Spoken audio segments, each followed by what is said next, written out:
ಕರ್ಕಾಟಕ ರಾಶಿಯವರಿಗೆ ಈ ಅಕ್ಟೋಬರ್ ಮಾಸ ಭವಿಷ್ಯ ಹೇಗಿದೆ ಅನ್ನೋದನ್ನ ನೋಡೋಣ. ಕರ್ಕಾಟಕ ರಾಶಿಯವರಿಗೆ ಆ ಸದ್ಯಕ್ಕೆ ಗುರು 12ನೇ ಮನೆಯಲ್ಲಿದ್ದಾನೆ. ಈ ಅಕ್ಟೋಬರ್ 18ನೇ ತಾರೀಕಿಗೆ ನಿಮ್ಮ ರಾಶಿಗೆ ಗುರು ಬರ್ತಾ ಇದ್ದಾನೆ. ನೋಡಿ, ಗುರು ಬಲ ಬರ್ತಾ ಇದೆ. ಯೂಶಲ್ ಆಗಿ ಒಂದು ಗ್ರಹ ಅಂದ್ರೆ ಒಂದು ರಾಶಿಯಲ್ಲಿ ಗುರು ಗ್ರಹ 1 ವರ್ಷ ಇರ್ತಾನೆ. ಯಾವಾಗಾದ್ರೂ ಒಮ್ಮೊಮ್ಮೆ ಈ ತರ ವಕ್ರನಾದಾಗ ಅವನು ಆ ವಾಪಸ್ ಬರುವಂತದ್ದು, ರುಜಿತ್ವ ಪಡ್ಕೊಂಡು ಮತ್ತೆ ಮುಂದಿನ ಮನೆಗೆ ಹೋಗಿ ಮತ್ತೆ ವಾಪಸ್ ಹೋಗುವಂತದ್ದು, ಈ ತರದ ಸಂದರ್ಭಗಳು ಬರುತ್ತೆ. ಆ ಟೈಮಲ್ಲಿ 1 ತಿಂಗಳು 2 ತಿಂಗಳು ಬೇರೆ ಮನೆಯಲ್ಲಿ ಸಂಚಾರ ಮಾಡ್ತಿರ್ತಾನೆ. ಅಂತಹ ಒಂದು ಸಂದರ್ಭ ಈಗ ಕರ್ಕಾಟಕ ರಾಶಿಯವ್ರಿಗೆ ಬಂದಿದೆ. ಈ ಅಕ್ಟೋಬರ್ 18ನೇ ತಾರೀಕಿಗೆ ರುಜಿತ್ವವನ್ನ ಪಡ್ಕೊಂಡು ಫಾಸ್ಟ್ ಆಗಿ ಗುರುಗ್ರಹ ನಿಮ್ ರಾಶಿಗೆ ಬರ್ತಾನೆ. ಅದಾದ್ಮೇಲೆ ಸ್ವಲ್ಪ ದಿನ ಆಗ್ತಿದ್ದಂಗೆ ವಕ್ರನ ಆಗ್ತಾ ಆಗ್ತಾ ಆಗ್ತಾ ಆಗ್ತಾ ಮಿಥುನ ರಾಶಿಗೆ ಹೋಗ್ತಾನೆ. ಈ ಗ್ಯಾಪ್ ಅಲ್ಲಿ ಅವನು ಆ ಅಕ್ಟೋಬರ್ 18ನೇ ತಾರೀಕಿಂದ ಡಿಸೆಂಬರ್ 5ನೇ ತಾರೀಕುವರೆಗೂ ನಿಮ್ಮ ರಾಶಿಯಲ್ಲೇ ಇರ್ತಾನೆ. 1.5 ತಿಂಗಳ ಕಾಲ. ಈ ಟೈಮು ನಿಮ್ಗೆ ಎಷ್ಟು ಇಂಪಾರ್ಟೆಂಟ್ ಅಂದ್ರೆ, ಈ ಟೈಮಲ್ಲಿ ಕೆಲವೊಂದಷ್ಟು ಕೆಲಸಗಳನ್ನ ನೀವು ಕಂಪ್ಲೀಟ್ ಮಾಡ್ಕೋಬೇಕು.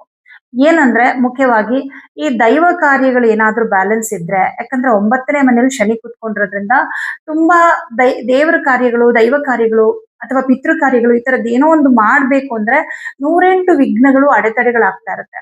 ಕೆಲವೊಂದ್ಸಲ ನಮ್ಮ ಕೆಲಸಗಳಲ್ಲಿ ಸಮಸ್ಯೆಗಳಾಗೋದಕ್ಕೆ ಅಥವಾ ನಮ್ಮ ಮನಸ್ಥಿತಿಯಲ್ಲಿ ಸಮಸ್ಯೆಗಳಾಗೋದು, ಆರೋಗ್ಯದಲ್ಲಿ ತೊಂದರೆಗಳಾಗೋದಕ್ಕೆ ಈ ಒಂದು ಕೆಲವು ದೈವ ಕಾರ್ಯಗಳನ್ನ ಮಾಡದೇ ಇರುವಂತದ್ದು, ಕುಲದೇವರ ಒಂದು ಪೂಜೆ ಪುನಸ್ಕಾರಗಳನ್ನ ಮಾಡೋಕ್ ಆಗದೆ ಇರುವಂತದ್ದು, ದೇವಸ್ಥಾನಗಳಿಗೆ ಹೋಗಕ್ ಆಗದೆ ಇರುವಂತದ್ದು, ಕೆಲವು ಹರಕೆಗಳನ್ನ ಇರುತ್ತೆ ಅದನ್ನ ತೀರ್ಸಕ್ ಆಗದೆ ಇರುವಂತದ್ದು, ಪಿತೃ ಕಾರ್ಯಗಳನ್ನ ಮಾಡದೇ ಇರುವಂತದ್ದು, ಈ ತರ ಏನೋ ಒಂದು ಸಮಸ್ಯೆಗಳು ಇರೋದ್ರಿಂದನೇ ನಮ್ಗೆ ಈ ಸಮಸ್ಯೆಗಳು ಬರ್ತಾ ಇರುತ್ತೆ.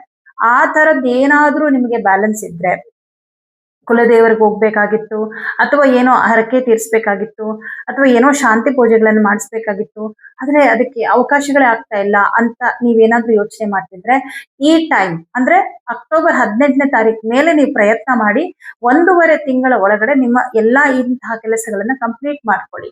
ಅದು ಮುಂದಿನ ದಿನಗಳಲ್ಲಿ ನಿಮಗೆ ಏನೇನು ಕೆಲಸಗಳಿಗೆ ಅಡೆತಡೆ ಆಗಿದೆ ಅದೆಲ್ಲವೂ ಕೂಡ ಕಡಿಮೆ ಆಗಿ ನಿಮ್ಮ ವೃತ್ತಿ ಜೀವನದಲ್ಲಿ ಅನುಕೂಲಗಳಾಗೋದಕ್ಕೆ ಕಾರಣ ಆಗತ್ತೆ. ಇದು ಒಂದು ವಿಚಾರ.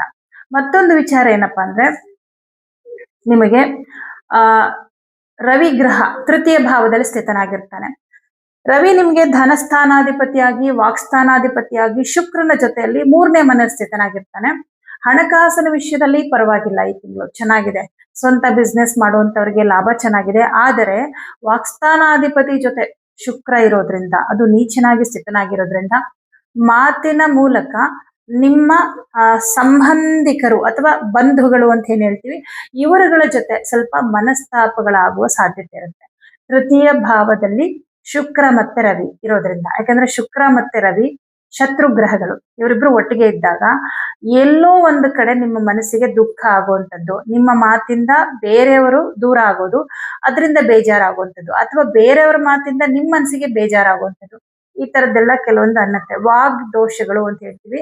ಅಷ್ಟಮಾಧಿಪತಿ ಮಾರಕಾಧಿಪತಿಯಾದ ಶನಿಯ ದೃಷ್ಟಿ ಕೂಡ ರವಿ ಮೇಲಿರೋದ್ರಿಂದ ಮಾತಿನಿಂದ ತೊಂದರೆಗಳಾಗತ್ತೆ. ಮಾತಿನಿಂದ ಬಂಧುಗಳನ್ನ ದೂರ ಮಾಡ್ಕೊಳ್ತೀರಾ, ಅಥವಾ ತುಂಬಾ ಪ್ರೀತಿ ಪಾತ್ರರನ್ನ ದೂರ ಮಾಡ್ಕೊಳ್ಳುವಂತದ್ದಾಗತ್ತೆ.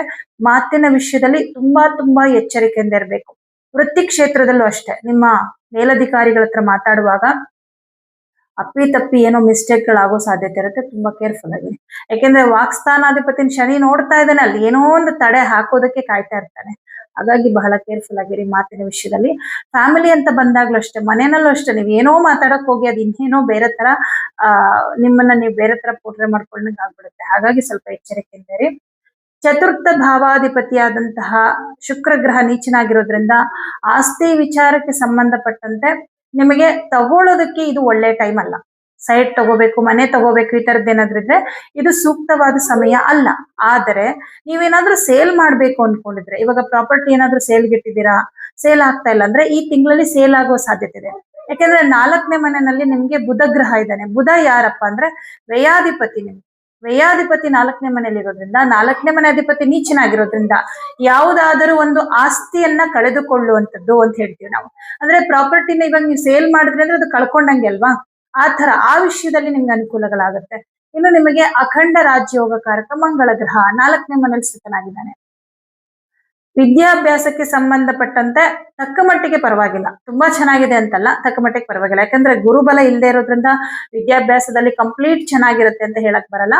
ಕೆಲವೊಂದಿಷ್ಟು ಅಡೆತಡೆಗಳು ಬರುತ್ತೆ. ಆದ್ರೆ ಪಂಚಮ ಸ್ಥಾನಕ್ಕೆ ಯಾವುದೇ ಈ ತರ ಪಾಪಗ್ರಹಗಳ ದೃಷ್ಟಿ ಇಲ್ಲದೆ ಇರೋದ್ರಿಂದ ವಿದ್ಯಾಭ್ಯಾಸದ ವಿಷಯದಲ್ಲಿ ಏನು ತೊಂದರೆ ಇಲ್ಲ. ಇನ್ನು ಬೇರೆಯವರ ಕೈ ಕೆಳಗೆ ಕೆಲಸ ಮಾಡುವಂತವ್ರಿಗೆ ಚೆನ್ನಾಗಿದೆ, ಏನು ಸಮಸ್ಯೆ ಇಲ್ಲ. ಕೆಲಸಗಳು ಸ್ವಲ್ಪ ನಿಧಾನ ಆಗುತ್ತೆ, ಅಥವಾ ಜವಾಬ್ದಾರಿಗಳು ಜಾಸ್ತಿ ಇರುತ್ತೆ, ನಿಮ್ಮ ಬಾಸ್ ಪದೇ ಪದೇ ಕಿರಿಕಿರಿ ಮಾಡ್ತಿರ್ತಾರೆ, ಈ ತರದ್ದೆಲ್ಲ ಒಂಚೂರು ಆಗ್ತಾ ಇರುತ್ತೆ. ಕೆಲಸದ ಒತ್ತಡ ಅಂತೂ ಇದ್ದೇ ಇರುತ್ತೆ. ಯಾಕಂದ್ರೆ ಇಲ್ಲಿ ರವಿ ಶನಿ ಒಬ್ರನ್ನೊಬ್ರು ನೋಡೋದ್ರಿಂದಾನೇ ಅದು ಕೆಲಸದಲ್ಲಿ ಒತ್ತಡ ಆಗುತ್ತೆ. ಅದು ಎಲ್ಲರಿಗೂ ಕೂಡ ಅನ್ವಯ ಆಗುತ್ತೆ, ಬರೀ ಕರ್ಕಾಟಕ ರಾಶಿಯವರಂತಲ್ಲ, ಎಲ್ಲಾರ್ಗು ಇದು ಸಹಜ. ಮತ್ತೆ ರವಿ ಶನಿ ನೋಡುವಾಗ ಕೆಲಸದಲ್ಲಿ ಪ್ರೆಷರ್ ತುಂಬಾ ಜಾಸ್ತಿ ಆಗಿ ಕೆಲಸ ಬಿಟ್ಬಿಡ್ಬೇಕು ಅಂತ ಯೋಚನೆಗಳೆಲ್ಲ ಮಾಡ್ತೀರಾ. ಆದ್ರೆ ಯಾರು ನಿರ್ಧಾರವನ್ನ ಆತರ ತಗೋಬಾರ್ದು. ಯಾಕಂದ್ರೆ ರವಿ ಶನಿ ಎಲ್ಲಿವರೆಗೂ ನೋಡ್ತಾ ಇರ್ತಾರೋ ಅಲ್ಲಿವರೆಗೂ ನಿಮ್ ಕೆಲಸದಲ್ಲಿ ಪ್ರಾಬ್ಲಮ್ ಆಗ್ತಾ ಇರುತ್ತೆ. ಯಾವಾಗ ರವಿ ಮುಂದಿನ ಮನೆಗೆ ಹೊರಟೋಗ್ಬಿಡ್ತಾನೆ, ಅವಾಗ ಆಟೋಮೆಟಿಕ್ ಆಗಿ ನಿಮ್ ಕೆಲಸದಲ್ಲಿ ಇರುವಂತಹ ಸಮಸ್ಯೆಗಳು ನಿವಾರಣೆ ಆಗುತ್ತೆ. ಅಲ್ಲಿವರೆಗೂ ನೀವು ವೆಯ್ಟ್ ಮಾಡ್ಬೇಕಾಗತ್ತೆ. ಹಾಗೆ ಸರ್ಕಾರಿ ಉದ್ಯೋಗದಲ್ಲಿ ಇರುವಂತವ್ರಿಗೂ ಸೇಮ್ ಪ್ರಾಬ್ಲಮ್ ಇದೇ ತರನೇ ಆಗ್ತಾ ಇರುತ್ತೆ. ಕೆಲಸದಲ್ಲಿ ಸ್ವಲ್ಪ ಕಿರಿಕಿರಿ, ಜಾಸ್ತಿ ಕೆಲಸದ ಒತ್ತಡ, ಕೆಲಸದ ಹೊರೆ, ವಿಪರೀತ ಜವಾಬ್ದಾರಿ, ಸ್ಟ್ರೆಸ್ ಇದೆಲ್ಲ ಇರುತ್ತೆ. ಮತ್ತೆ ಬುಧ ಮತ್ತೆ ಮಂಗಳ ಒಟ್ಟಿಗೆ ಇರೋದ್ರಿಂದ ತುಂಬಾ ಟೆನ್ಷನ್ ಆಗ್ತಾ ಇರುತ್ತೆ, ನಿದ್ರಾಹೀನತೆ ಉಂಟಾಗುತ್ತೆ. ಯಾಕಂದ್ರೆ ಮಲಗಿದ್ರೆ ನಾಳೆ ಕೆಲಸದ ಬಗ್ಗೆನೇ ಯೋಚನೆ ಮಾಡ್ತಾ ಇರುತ್ತೆ ನಿಮ್ ಮನಸ್ಸು. ಹಾಗಾಗಿ ಇದೆಲ್ಲವೂ ಕೂಡ ಆಗ್ತಾ ಇರುತ್ತೆ. ಪರಿಹಾರ ಕೂಡ ಇದೆ, ಇದಕ್ಕೆ ಪರಿಹಾರ ಮಾಡ್ಕೋಬಹುದು. ಪರಿಹಾರನ ಕೊನೆಯಲ್ಲಿ ಹೇಳ್ತೀನಿ ನಾನು. ಇನ್ನು ನಿಮ್ಗೆ ದಶಮಾಧಿಪತಿ ಕೂಡ ಮಂಗಳನೇ ಆಗಿರೋದ್ರಿಂದ 4ನೇ ಮನೇಲಿ ಇರೋದ್ರಿಂದ ವೈಯಕ್ತಿಕ ಕೆಲಸ ಕಾರ್ಯಗಳು, ಕೆಲವೊಂದು ಕೋರ್ಟ್ ವಿಚಾರಗಳು, ಮತ್ತೊಂದು ಏನೇ ಇದ್ರೂ ಕೂಡ ಅದರದ್ದು ಓಡಾಟಗಳೆಲ್ಲ ತುಂಬಾ ಜಾಸ್ತಿ ಇರುತ್ತೆ. ಆ ಕೆಲಸಗಳಿಗೆ ಜಾಸ್ತಿ ಟೈಮ್ ಕೊಡ್ತೀರಾ ನೀವು. ಲಾಭಾಧಿಪತಿ ಶುಕ್ರ ನೀಚನಾಗಿರೋದ್ರಿಂದ ಸ್ವಂತ ಬಿಸ್ನೆಸ್ ಮಾಡುವಂತವ್ರಿಗೆ ತುಂಬಾ ದೊಡ್ಡ ಮಟ್ಟದಲ್ಲಿ ಲಾಭ ಏನಿಲ್ಲ, ಸಾಧಾರಣ ಫಲ. ಆದಾಯ ಮತ್ತೆ ಖರ್ಚು ಎರಡು ಒಂದೇ ತರ ಇರುತ್ತೆ ನಿಮ್ದು. ಬಟ್ ಓಕೆ, ಪರವಾಗಿಲ್ಲ, ನಿಭಾಯಿಸ್ತೀರಾ. ಮತ್ತೆ ಪಾರ್ಟ್ನರ್ಶಿಪ್ ಅಲ್ಲಿ ಬಿಸ್ನೆಸ್ ಮಾಡುವಂತವ್ರಿಗೂ ಕೂಡ ಸಾಧಾರಣ ಫಲ ಅಂತ ಹೇಳ್ಬೋದು. ಹಾಗೆ ಈ ತಿಂಗಳಿನಲ್ಲಿ ಮುಖ್ಯವಾಗಿ ಗುರು ಬದಲಾವಣೆ ಆಗ್ತಾ ಇರೋದ್ರಿಂದ ನಾನು ಹೇಳ್ದಾಗೆ ಕೆಲವೊಂದು ಕೆಲಸಗಳನ್ನ ನೀವು ಕಂಪ್ಲೀಟ್ ಮಾಡ್ಕೊಳ್ಳಿ. ಇನ್ನು ಕರ್ಕಾಟಕ ರಾಶಿಯವರು ಏನ್ ಪರಿಹಾರ ಮಾಡ್ಬೇಕು ಅಂತಂದ್ರೆ, ತಪ್ಪದೆ ಈ ತಿಂಗಳಿನಲ್ಲಿ ಪ್ರತಿ ಶುಕ್ರವಾರ ಅವರೇಕಾಳು ದಾನ ಕೊಡಿ. ಹಾಗೆ ಪ್ರತಿ ದಿನ ಆದಿತ್ಯ ಹೃದಯ ಮಂತ್ರ ಹೇಳ್ಕೊಳ್ಳಿ. ಪ್ರತಿ ಭಾನುವಾರ ಗೋಧಿ ದಾನ ಕೊಡಿ. ಇದಿಷ್ಟು ಪರಿಹಾರವನ್ನ ಮಾಡ್ಕೊಂಡ್ರೆ ನಿಮ್ಗೆ ವೃತ್ತಿಯಲ್ಲಿ ಆಗುವಂತಹ ಸಮಸ್ಯೆಗಳು ಕಡಿಮೆ ಆಗುತ್ತೆ. ನೋಡಿ, ಗೋಧಿ ದಾನ ಮಾಡೋದ್ರಿಂದ ಮೇಲಧಿಕಾರಿಗಳಿಂದ ಆಗುವಂತಹ ಕಿರಿಕಿರಿಗಳು ಕಡಿಮೆ ಆಗುತ್ತೆ. ಇದು ಬರೀ ಕರ್ಕಾಟಕ ರಾಶಿಯವರು ಅಷ್ಟೇ ಅಲ್ಲ, ಯಾರಿಗೆ ನಿಮ್ಗೆ ಬಾಸ್ ಕಡೆಯಿಂದ ತುಂಬಾ ರಗಳೆ ಆಗ್ತಾ ಇದೆ, ಕಿರಿಕಿರಿ ಆಗ್ತಾ ಇದೆ, ನೋಡಿ ಕೆಲವೊಂದ್ಸಲ ನೀವು ಚೆನ್ನಾಗಿ ಕೆಲಸ ಮಾಡಿದ್ರು ಕೂಡ ನಿಮ್ಗೆ ಏನು ಒಂದು ಒಂದು ಒಳ್ಳೆ ಕಮೆಂಟ್, ಒಂದು ಪ್ರಶಂಸೆ ಮಾಡಲ್ಲ, ಒಂದು ಹೊಗಳಿಕೆ ಇರೋದಿಲ್ಲ. ಆದ್ರೆ ವಿಪರೀತ ಕೆಲಸನ ನಿಮ್ಗೆ ಕೊಡ್ತಾ ಇರ್ತಾರೆ. ಬಟ್ ಏನಾದ್ರೂ ಒಂದು ಮಿಸ್ಟೇಕ್ ಮಾಡಿದ ತಕ್ಷಣ ನೀವು ಅದನ್ನೇ ಅವರು ಪದೇ ಪದೇ ಹೇಳೋಕ್ ಶುರು ಮಾಡ್ತಾರೆ, ಬೈಯೋಕ್ ಶುರು ಮಾಡ್ತಾರೆ. ಈ ತರದ್ದೆಲ್ಲ ಯಾರಿಗೆ ನಿಮ್ಮ ಮೇಲಧಿಕಾರಿಗಳಿಂದ ಕಿರಿಕಿರಿ ಆಗ್ತಿದೆ, ಅವರು ಪ್ರತಿ ಭಾನುವಾರ ಗೋಧಿ ದಾನ ಮಾಡ್ತಾ ಹೋಗಿ. ಆಮೇಲೆ ನೋಡಿ ನಿಮ್ಗೆ ಅವರ ಸ್ವಭಾವದಲ್ಲಿ ಯಾವ ತರ ಬದಲಾವಣೆ ಆಗುತ್ತೆ ಅಂತೇಳಿ. ಯಾಕೆಂದ್ರೆ ಸೂರ್ಯನು ಇಡೀ ಮನುಕುಲಕ್ಕೆ ಬಾಸ್ ಇದ್ದಂಗೆ. 9 ಗ್ರಹಗಳಲ್ಲಿ ಸೂರ್ಯ ರಾಜ. ಹಾಗೆ ಒಂದು ಕಂಪನಿ ಅಂತ ಬಂದಾಗ ಬಾಸ್ ಅವರು ರಾಜನ್ ತರ ಇರ್ತಾರೆ. ಅವರಿಂದ ನಮ್ಗೆ ಪದೇ ಪದೇ ತೊಂದರೆ ಆಗ್ಬಾರ್ದು, ಅವರು ನಮ್ಮ ಮೇಲೆ ವಿಶ್ವಾಸವನ್ನ ಇಡಬೇಕು ಅಂದಾಗ ಸೂರ್ಯ ದೇವನಿಗೆ ನಾವು ಪೂಜೆಯನ್ನ ಮಾಡ್ಬೇಕಾಗತ್ತೆ. ಹಾಗಾಗಿ ನೀವು ಗೋಧಿ ದಾನ ಕೊಡೋದ್ರಿಂದ ಸೂರ್ಯನು ಜಾತಕದಲ್ಲಿ ಪ್ರಬಲನಾಗ್ತಾನೆ. ಇದ್ರ ಜೊತೆಗೆ ಆದಿತ್ಯ ಹೃದಯ ಮಂತ್ರ, ಇದು ಕೂಡ ಉದ್ಯೋಗದಲ್ಲಿ ಬರುವಂತಹ ಎಷ್ಟೋ ಸಮಸ್ಯೆಗಳನ್ನ ನಿವಾರಣೆ ಮಾಡುತ್ತೆ. ಹಾಗಾಗಿ ಈ ಪರಿಹಾರವನ್ನ ಕರ್ಕಾಟಕ ರಾಶಿಯವರು ಮಾಡ್ಕೊಳ್ತಾ ಹೋಗಿ, ಒಳ್ಳೇದಾಗತ್ತೆ. ಮತ್ತೆ ಕರ್ಕಾಟಕ ರಾಶಿಯವರು ನಿಮ್ಮ ರಾಶಿಗೆ ಗುರು ಬಂದ್ಮೇಲೆ ದೈವ ಕಾರ್ಯಗಳು, ಶುಭ ಕಾರ್ಯಗಳು ಏನಿದೆ ಅದೆಲ್ಲವನ್ನ ಮಾಡ್ಕೊಳ್ಳಿ. 1.5 ತಿಂಗಳು ನಿಮ್ಮ ರಾಶಿಯಲ್ಲಿ ಇರೋದ್ರಿಂದ ಇದು ತುಂಬಾ ಒಳ್ಳೆ ಟೈಮ್. ನಿಮ್ಗಿದು ಒಂಥರ ಹೇಗೆ ಅಂದ್ರೆ ಒಂದು ಒಳ್ಳೆ ಅವಕಾಶನ ದೇವರು ನಿಮ್ಗೆ ಕಲ್ಪಿಸಿ ಕೊಟ್ಟಿದ್ದಾನೆ ಅಂತ ಹೇಳ್ಬೋದು. ಸೊ ಈ ಟೈಮು ಗುರು ಉಚ್ಚ ಕ್ಷೇತ್ರದಲ್ಲಿ ನಿಮ್ ರಾಶಿಗೆ ಬರೋದ್ರಿಂದ ಬಹಳ ಮುಖ್ಯವಾದ ಕೆಲಸಗಳಾಗತ್ತೆ. ಮತ್ತೆ ಕೆಲಸದ ವಿಷಯದಲ್ಲಿ, ಉದ್ಯೋಗದಲ್ಲಿ ಏನೋ ಒಂದು ಬದಲಾವಣೆ ಆಗುತ್ತೆ.